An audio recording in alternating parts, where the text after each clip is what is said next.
Hey there, Tammie VanDeusen, Summit Lending. I'm sure by now you've all heard the Fed's lowered the Fed funds rate by 0.25%, but I don't really want to talk about that today. I mean, it's actually been a good day for the market. It's been a good day even for mortgage rates. I want to talk about why I think right now we could be in a small, beautiful window of opportunity to be a buyer. So 3 things are going on in the market right now. Number 1 is rates are down. They're down from where we were 2 years ago. Everybody get over it. We're not going to see 3% again, at least probably not in our mortgage lifetimes. I hope I'm wrong there, but I don't think that's going to happen.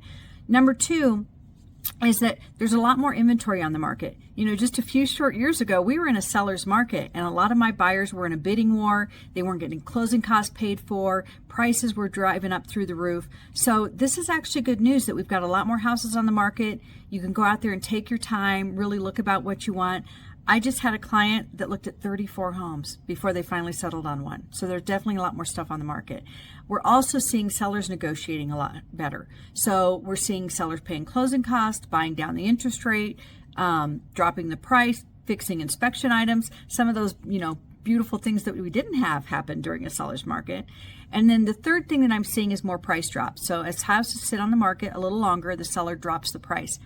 None of this is great news for a seller, but you know what? It's good news for a buyer. And I think now could be a really good time to buy.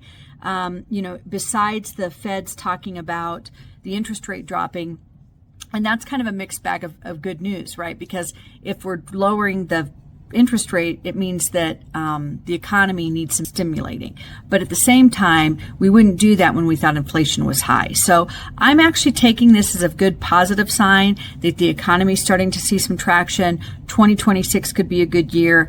I personally think real estate values will continue to rise.